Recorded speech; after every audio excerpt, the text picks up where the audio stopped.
Howdy, y'all. Swan Marion, the bookworm cowboy here. And I'm here to tell you I'm moving out of these apartments and into a place where I used to live. Believe it or not. But I'm moving to a different apartment. Yeah. Than the one I grew up in. It's still 3-bedroom. Hope I make a good impression.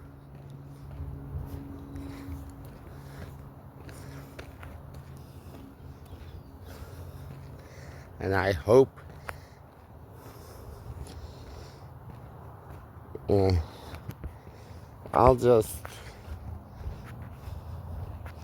I hope I can make a good impression.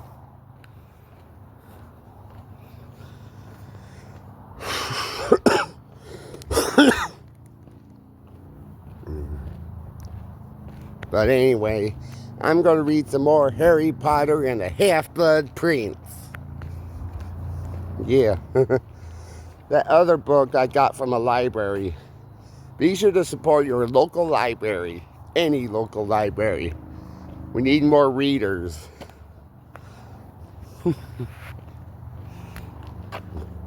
Yeah.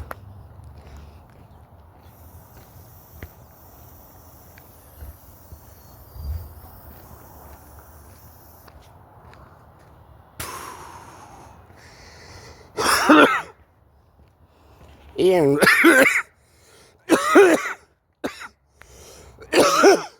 sorry. And for those of you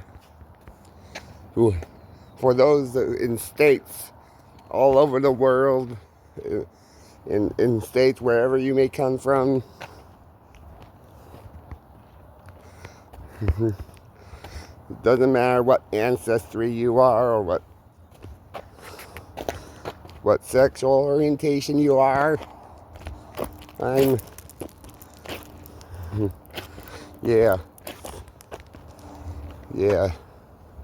Yeah, but yeah, or race. I like to make fun of a lot of stuff. Yeah. Sometimes race and religion in a playful way. Yeah. But be sure to support your local animal shelters. One time I went over to Haven Humane and hung out with the cats and dogs, and believe me, the cat rooms are quieter than the dogs.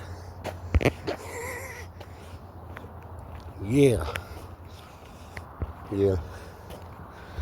For those of you LGBT people out there, be sure to support your local animal shelters. Yeah, and zoos. Yeah.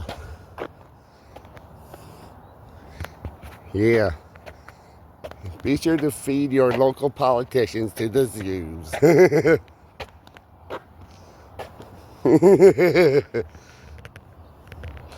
The wild animals need more meat.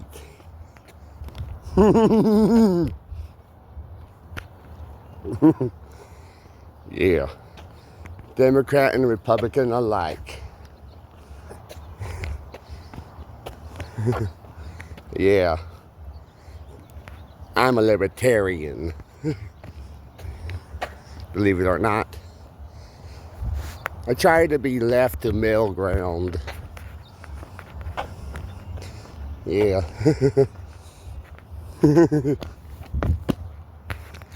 Yeah.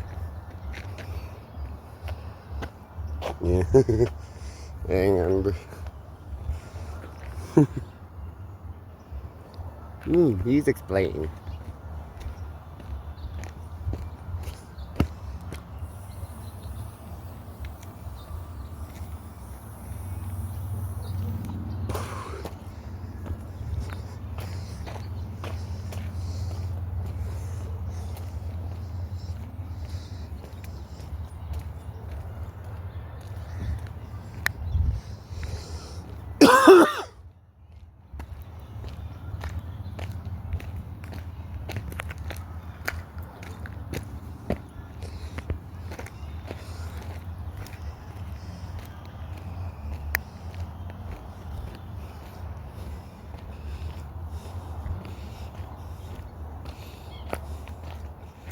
What's going on?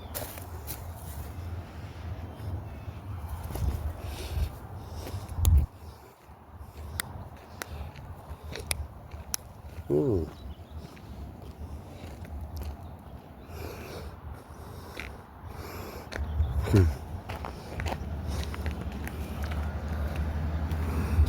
Hmm. Yeah.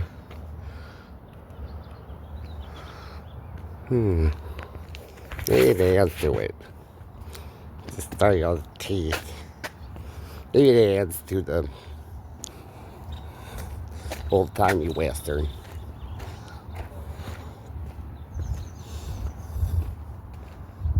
Hmm.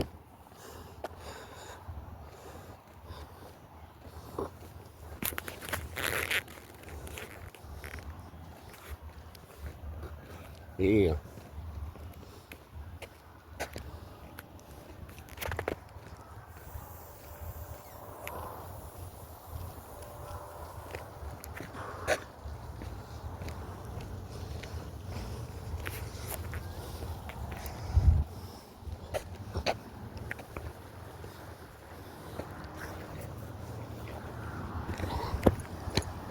Now the car is away.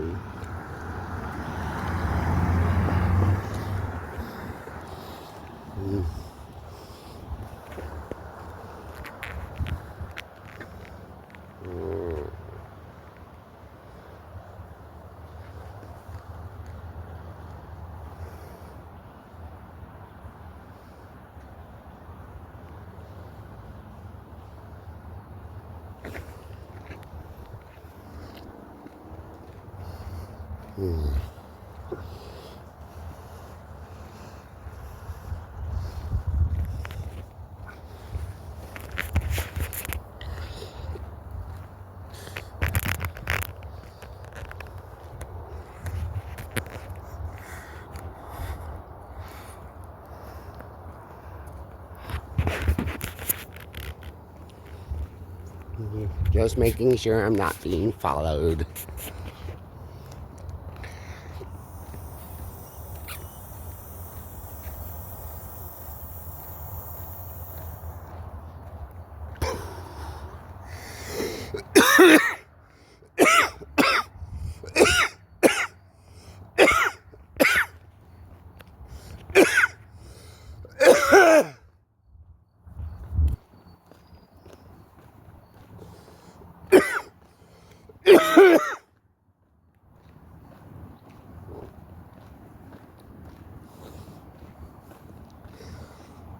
Let's go back inside and read some more Harry Potter. Here we are, Harry Potter and the Half-Blood Prince.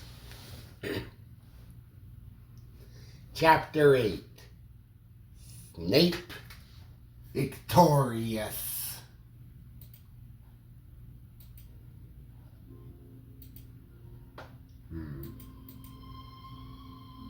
Got this one.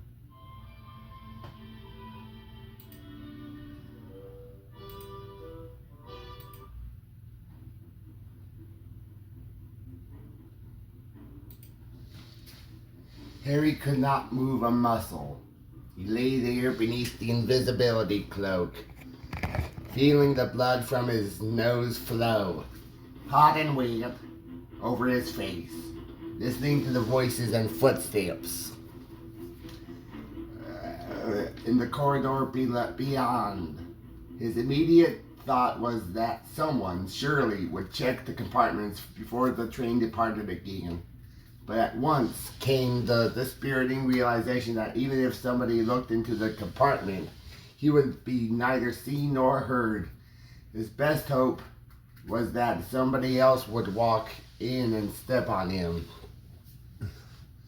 Harry had never hated Malfoy more than as he lay there, like an absurd turtle on his back, blood dripping sickeningly into his open mouth. What a stupid situation to have landed himself in. And now the last few footsteps were dying away. Everyone was shuffling along the dark platform outside. He could hear the scraping of trunks and the loud babble of talk. Ron and Hermione would think that he had left the train without them. Once they arrived at Hogwarts and took their places in the Great Hall, looked up and down the Gryffindor table a few times and finally realized that he was not there. He no doubt would be halfway back to London. He tried to make a sound, even a grunt, but it was impossible. Then he remembered that some wizards, like Dumbledore, could perform spells without speaking.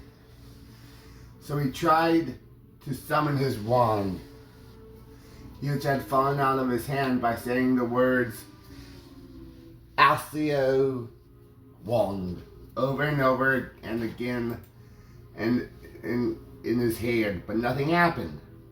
He thought he could hear the rustling of the trees that surrounded the lake and the far-off hoot of an owl, with no hint of a search being made, or even he despised himself slightly for hoping it. Panicked voices wondering where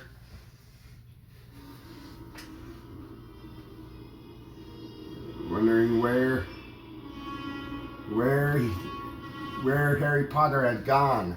A feeling of hopelessness spread through him as he imagined the convoy of thestral-drawn carriages trundling up to the school, and the muffled yells and laughter issuing from whichever carriage Malfoy was riding in, where he could be recounting his attack on Harry to Crabbe, Goyle, Zabini, and Pansy Parkinson. The train lurched, causing Harry to roll over to his side. Now he was staring at the dusty underside of the seats instead of the ceiling. The floor began to vibrate as the engine roared to life. The express was leaving, and nobody knew he was still on it. Then he felt his invisibility cloak fly on him, and a voice overhead said, "Watch it, Harry!" There was a flash of red light, and Harry's body unfroze. He was able to push himself into a more dignified sitting position. Hastily wiped the blood off his bruised face with the back of his hand, and raised his head to look up at Tonks, who was holding the invisibility cloak she had just pulled away.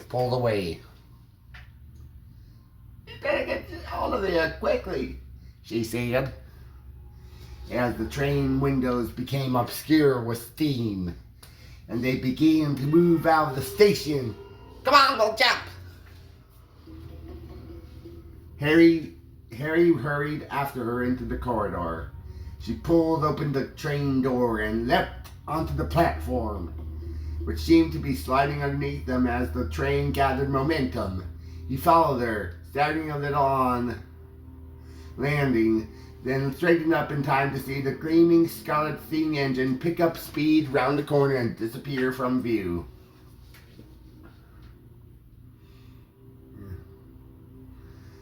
The cold night air was soothing on his throbbing nose. Tonks was looking at him. He felt angry and embarrassed that he had been discovered in such a ridiculous position. Silently, she handed him back the invisibility cloak. "Who did this?"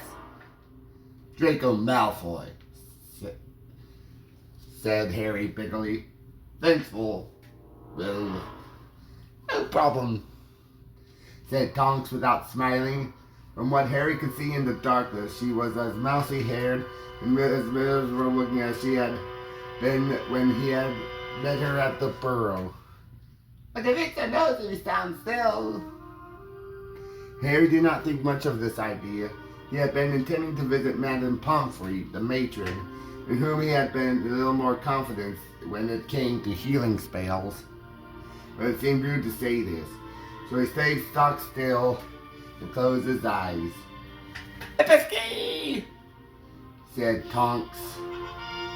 Harry's nose felt very hot, then very cold. He raised a hand and felt it gingerly. It seemed to be mending it. "Thanks a lot. You better put that cloak back on. We can all walk up to the school," said Tonks, still and smiling. As Harry swung the cloak back over himself, she waved her wand, and the immense silvery four-legged creature erupted from it and streaked off into the darkness. "Was that a Patronus?"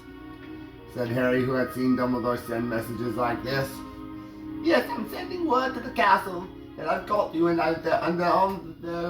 they'll worry. Come on, we better not dawdle." They set off toward the lane that led to the school. "How did you find me?" "I noticed you hadn't left the train. I knew you had on that cloak. I thought you might be hiding for some reason. When I saw the blinds were drawn down on that compartment, I thought I'd check." "Well, Walnut, what are you doing here anyway?" Harry asked.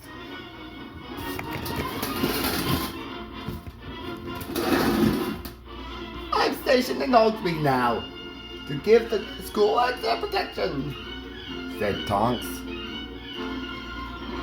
"Is it just you who's stationed up there? Or, oh, Proudfoot, Savage, and Dawlish are there too?" "Dawlish? That our Dumbledore attacked last year?" "That's right." They trudged up the dark, deserted lane, following the freshly made carriage tracks. Harry looked sideways at Tonks under his cloak. Last year she had been inquisitive, to the point of being a little annoying at times. She had laughed easily. She had made jokes. Now she seemed older, and much more serious and purposeful. Was this all the effect of what had happened at the ministry? He reflected uncomfortably that Hermione would have suggested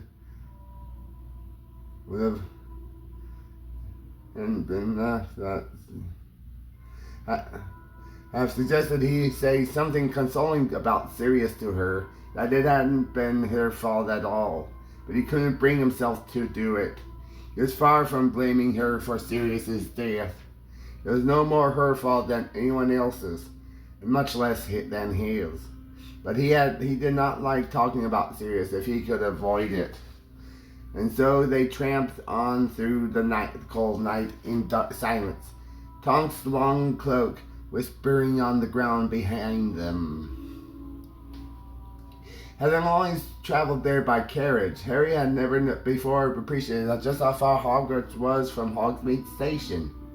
With great relief, he finally saw the tall pillars on either side of the gates, each topped with a winged boar.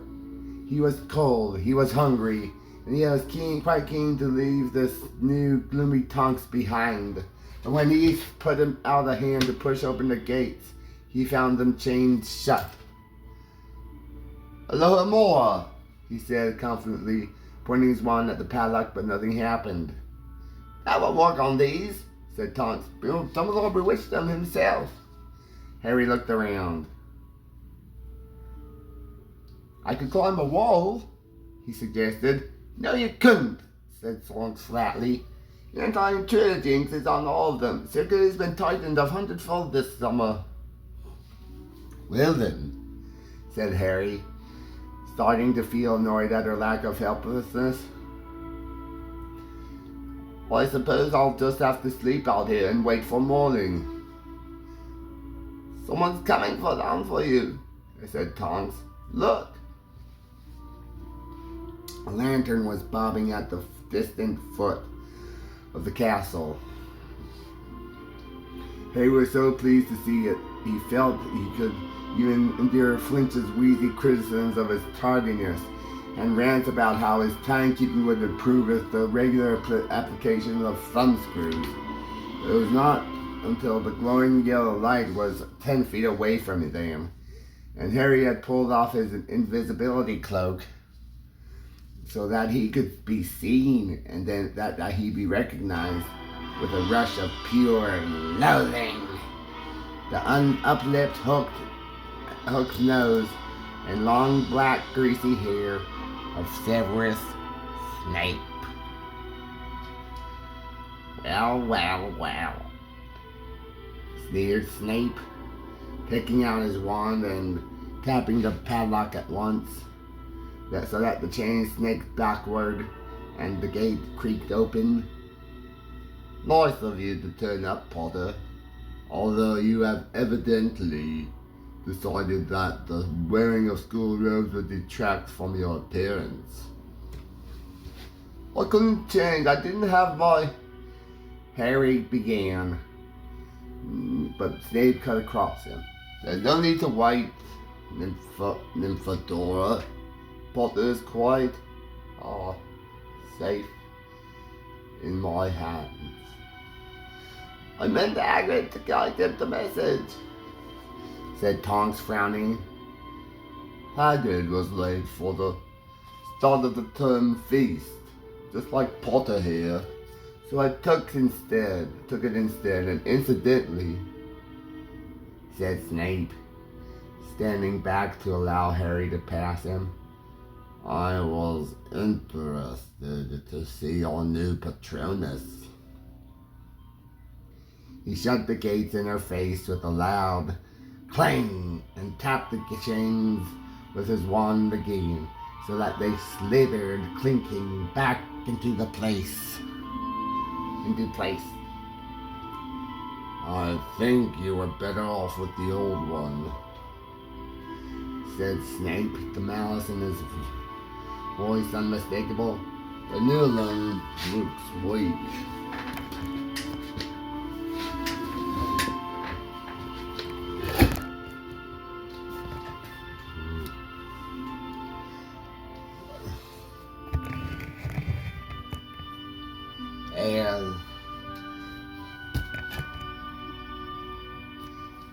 As Snape swung the lantern about,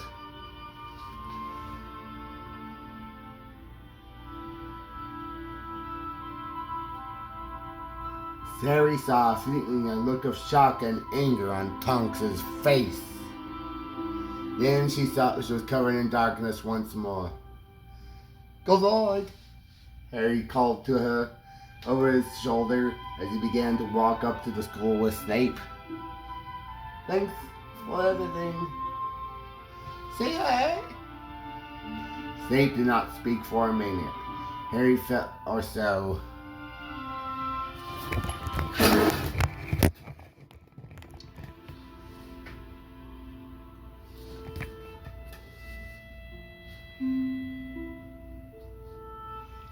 Harry felt as though his body was generating waves of hatred so powerful that it seemed incredible that Snape could not feel them burning him.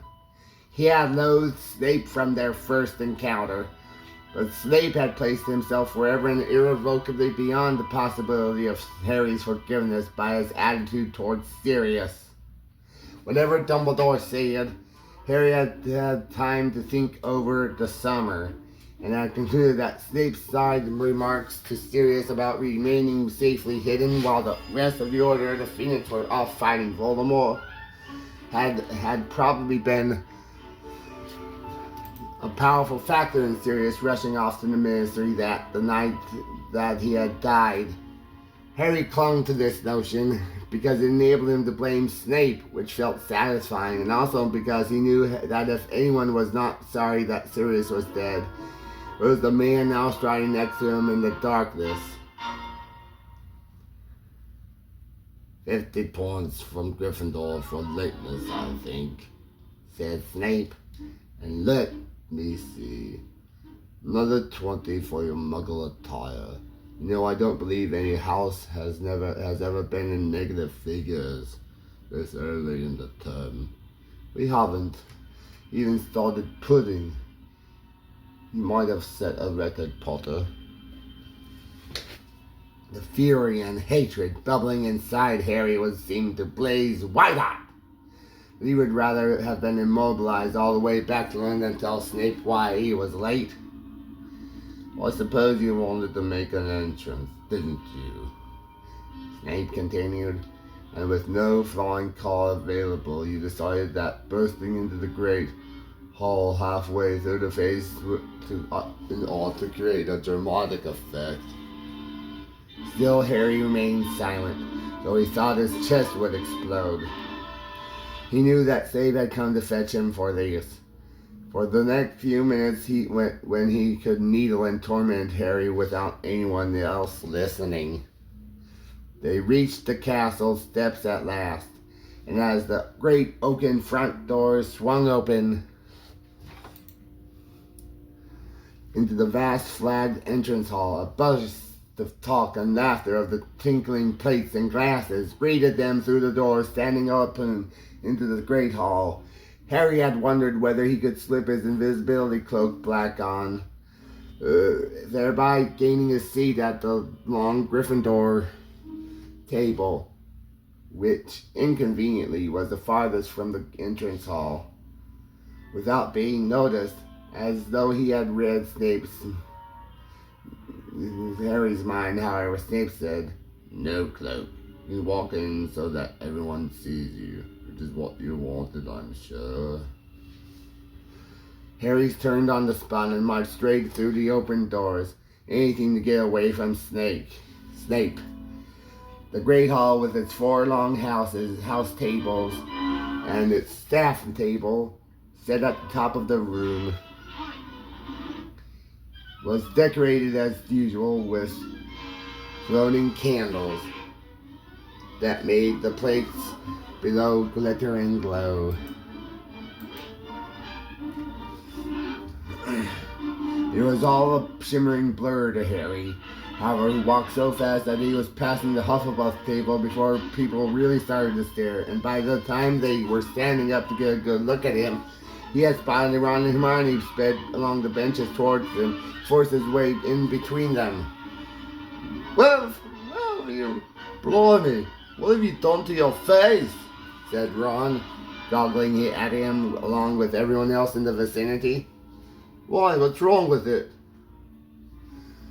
said Harry, grabbing a spoon and squinting at his distorted reflection. "You're covered in blood," said Hermione. "Come here." She raised her wand, said, to jail," and siphoned off the dry blood. "Thanks," said Harry, feeling his now clean face. "How's my nose looking?" "Normal," said Hermione anxiously. "Why shouldn't it? Harry, what happened? Are we even terrified?" "I'll tell you later," said Harry curtly. He was very conscious that Ginny, Neville, Dean, and Seamus were listening in. Even the nearly headless Nick, the Gryffindor ghost, had been floating along the bench to eavesdrop. "But," said Hermione. "Not now, Hermione," said Harry in a darkly significant voice. He hoped very much that he would all assume he had been involved in something heroic, preferably involving a couple of Death Eaters or Dementor.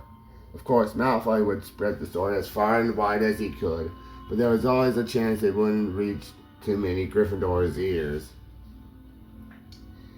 He reached across Ron for a couple of chicken legs and a handful of chips. That's fries in England. But before he could take them, they vanished, to be replaced with puddings. "You missed the salting anyway," said Hermione, as Ron dived for large chocolate gâteau. "Hot say, anything interesting?" asked Harry, taking a piece of treacle tart. "Well, the same. Really. Advising us all to unite in the face of our enemies, you know." "Dumbledore mentioned Voldemort at all?"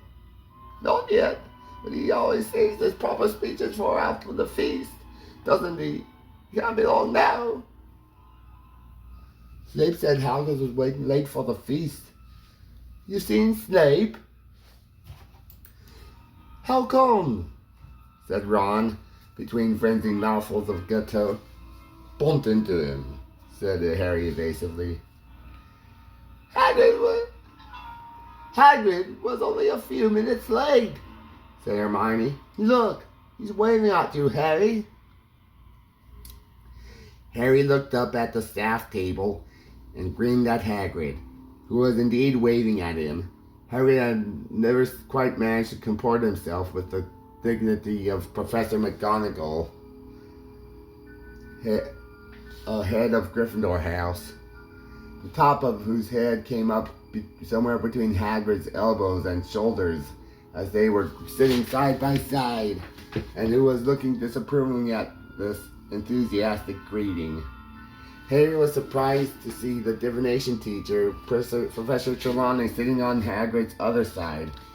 She rarely left her tower room, and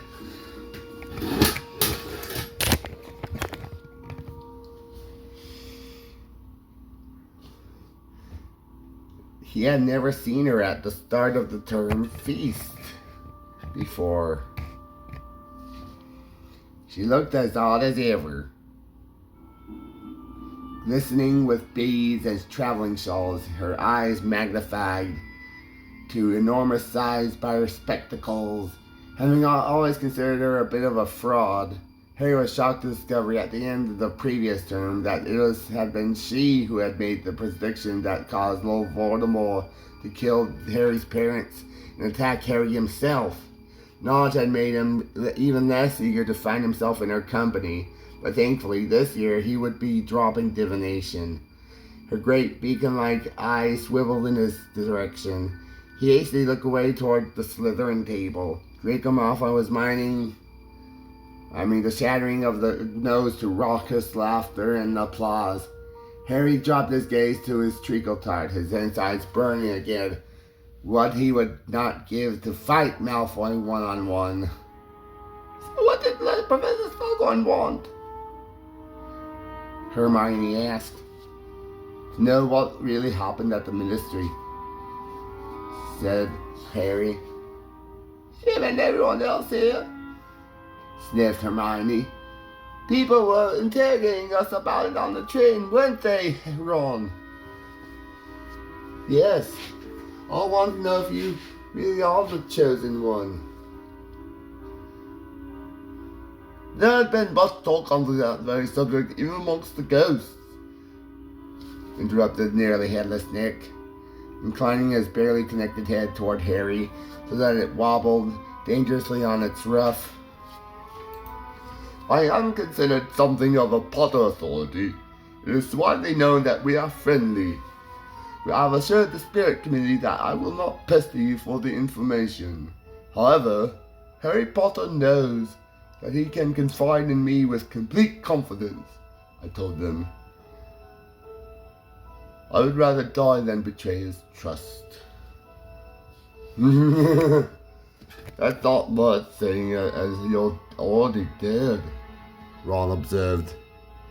Once again, you show all the sensitivity of a blunt axe, said nearly headless Nick in affronted tones.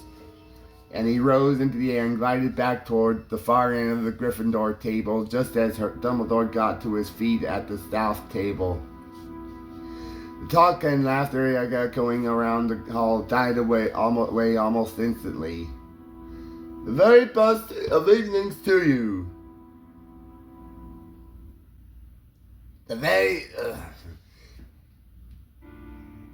He said, smiling broadly, his arms opened wide as though to embrace the whole room.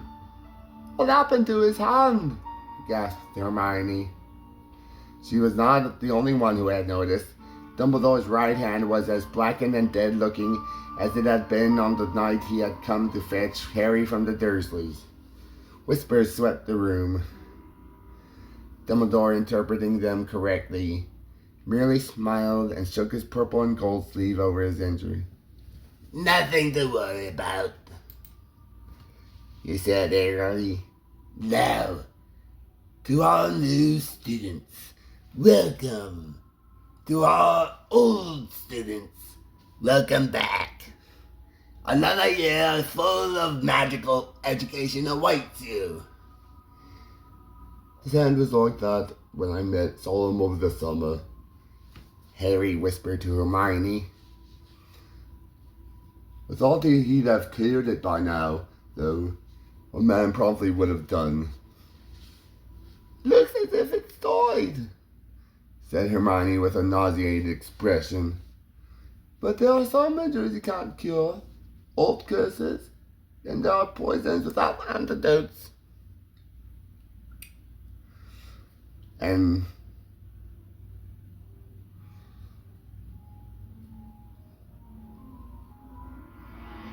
Mr. Fields Arcadic has asked me to say that there's a blanket ban on...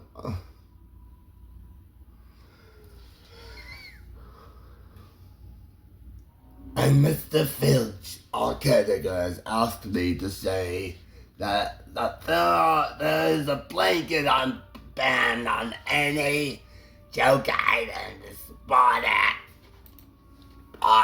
the shop called Wizards Wheezes. Those wishing to play for the house Quidditch teams should give their games to their heads of house as usual. We are also looking for new Quidditch commentators who should do likewise.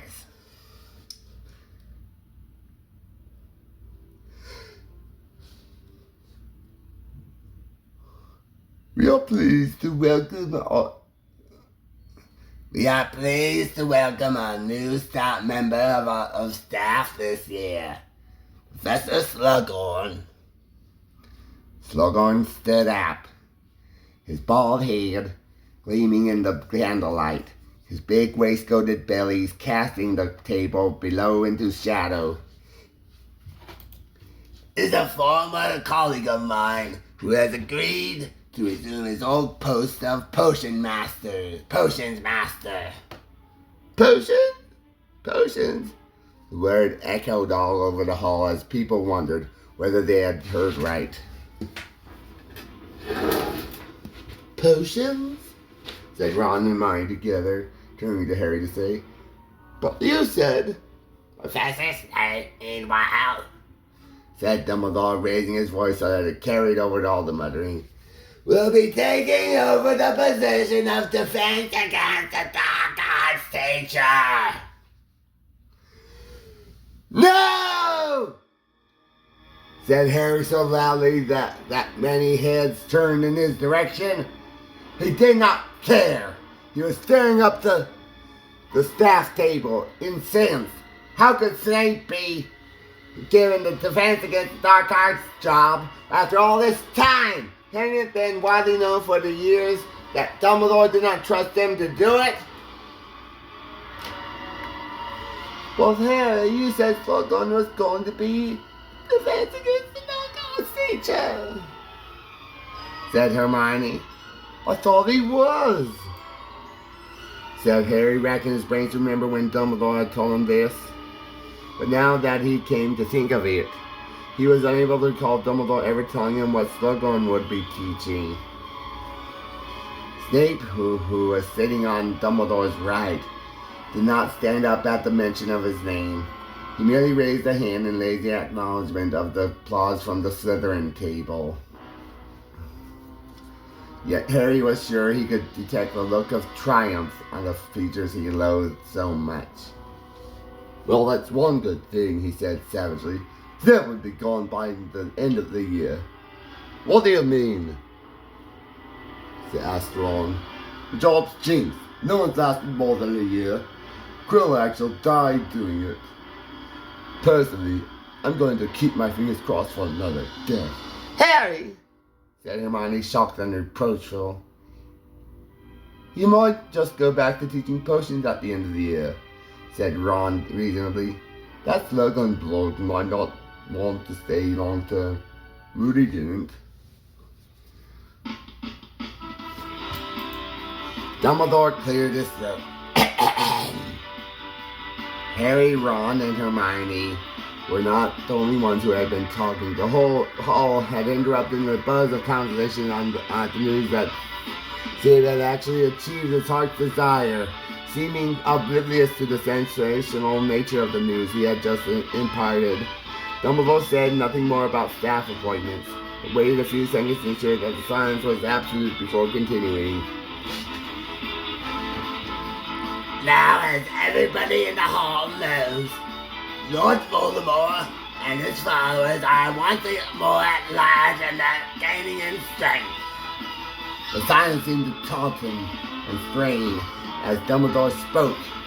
Harry glanced at Malfoy. Malfoy was not looking at Dumbledore, but making his sword cover in midair with his wand, as though he found the headmaster's words unworthy of his attention.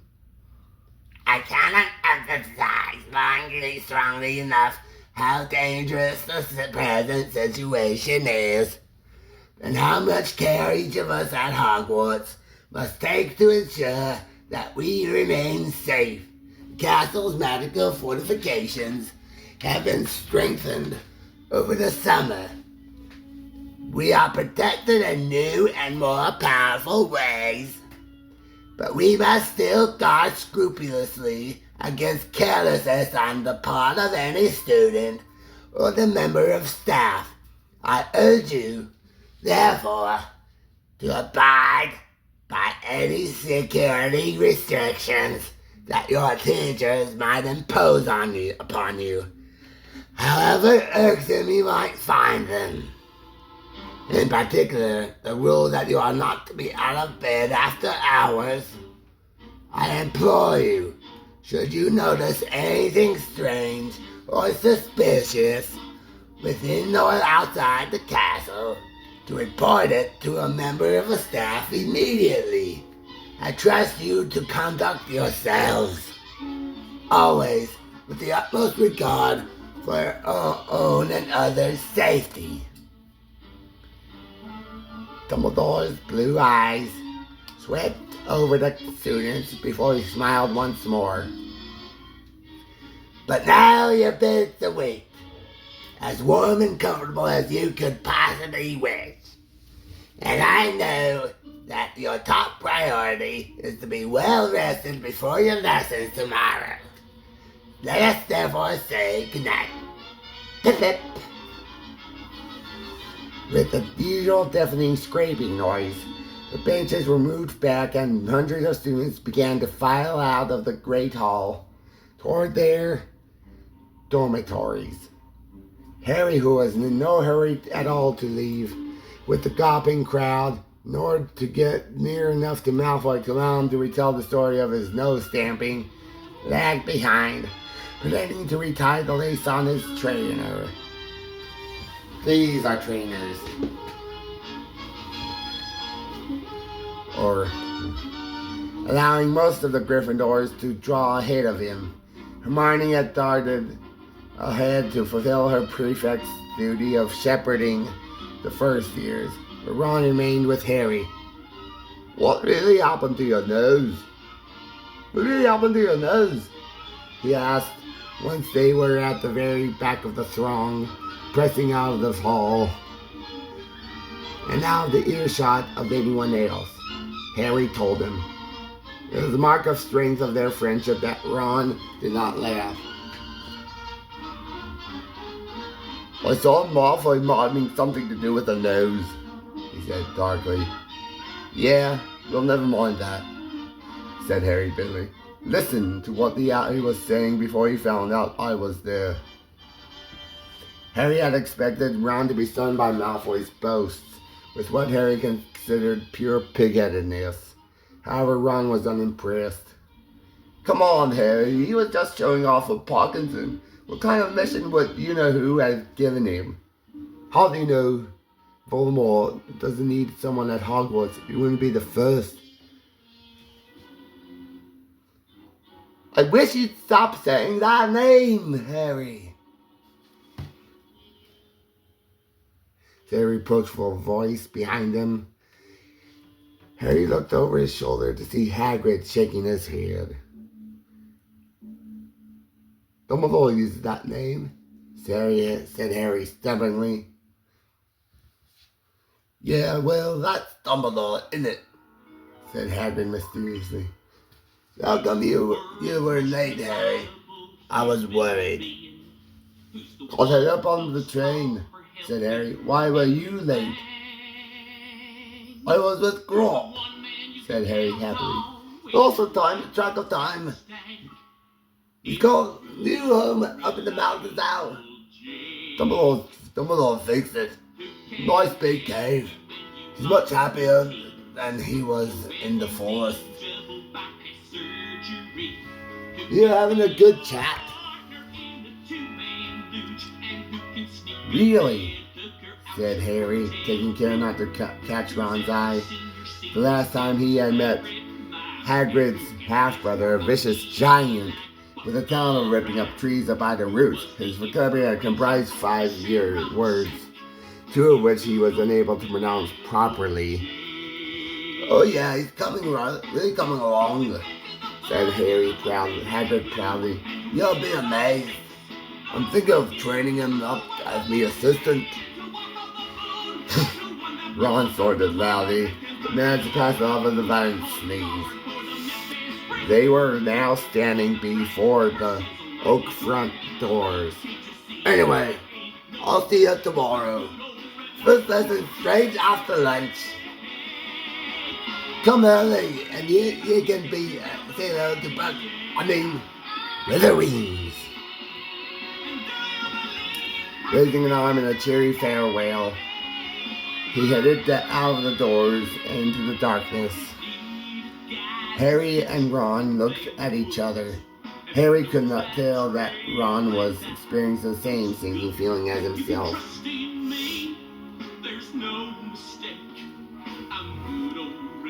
You're not taking care of magical creatures, are you? Ron shook his head. And you're not either, are you? Harry shook his head. And Hermione, said Ron. She's not, is she? Harry shook his head again.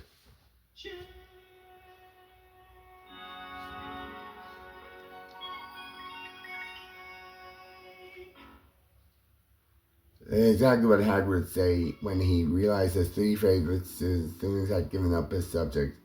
He did not like to think. And here we end this chapter.